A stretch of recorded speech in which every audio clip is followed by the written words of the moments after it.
ચાલો તો તમારો વિદ્યુત દર્શન માટેનો પ્રશ્ન ચેન્જ થઈ ગયો છે. સામાન્ય તાપમાને પ્રવાહી સ્વરૂપમાં મળતું અધાતુ તત્વ કયું છે? સમજાઈ ગયો પ્રશ્ન? હવે option A bromine, option B પારો, ઓપ્શન સી કાર્બન કે option D phosphorus? Bromine. Final?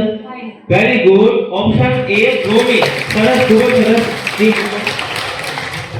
પદાર્થની ઝડપ એ દિશા અથવા તો બે જ્યારે બદલાય ત્યારે પદાર્થની કઈ અવસ્થા બદલાય છે? ઓપ્શન એ ગતિની અવસ્થા, ઓપ્શન બી સ્થિતિની અવસ્થા, ઓપ્શન સી એ અને બી બંને કે ઓપ્શન ડી આપેલ એક પણ નહીં? એ અને બી બંને. તો ફાઇનલ એ અને બી બંને લોક કરીએ. તો તમારો જવાબ સોરી બિલકુલ ખોટો છે. ગુરુ શિખર ક્યાં આવેલું છે? ઓપ્શન તમારા option A Satpura, option B Aravalli, option C Uttarakhand કે option D Himachal Pradesh? Option B અરવલ્લીની પર્વતમાળા. લોક કરીએ. સરસ, વેરી ગુડ. અરવલ્લીની પર્વતમાળા ગુરુ શિખર અરવલ્લીની પર્વતમાળા પર આવેલું છે.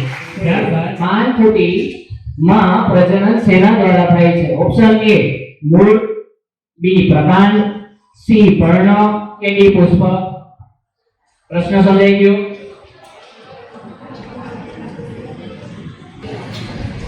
ડિસ્કશન માટેનો પૂરો સમય લઈ શકો.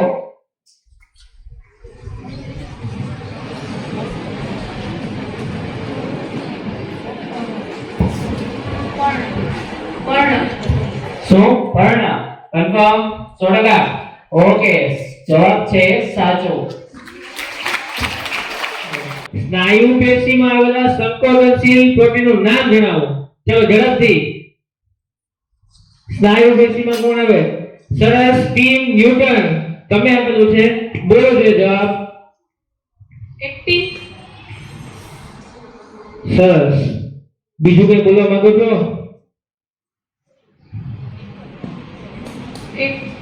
સરસ, વેરી ગુડ. જવાબ સાચો છે.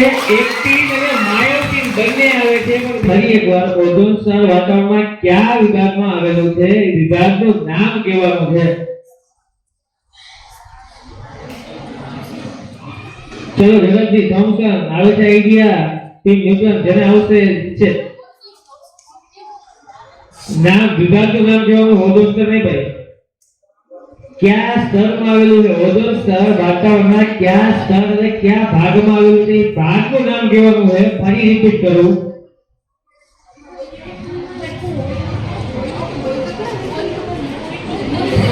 ચાલો ઝડપ રાખો.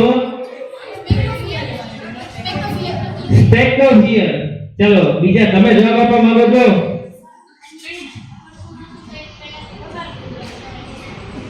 સોરી ટીમ થોમ્સન, તમારી ભૂલને કારણે તમને આવડતું ન હોવા છતાં પણ તમે બઝર વગાડ્યું.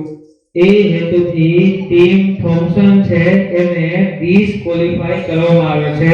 Sorry team Thomson. ઉપર આવે છે ટીમ ડી થોમ્સન. બરાબર.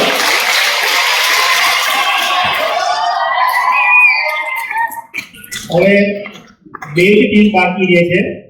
એકનું નામ જાહેર કરશું તો ઓટોમેટિક ખબર પડી જશે કે પ્રથમ નંબર જે છે એ કોણ મેળવે છે.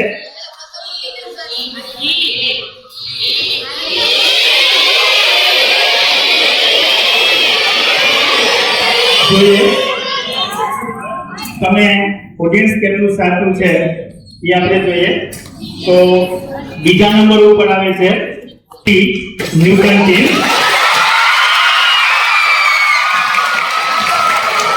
આજની કોમ્પિટિશનની વિજેતા ટીમ જાહેર થાય છે ટીમ ઈ આર્યભટ્ટ ટીમ.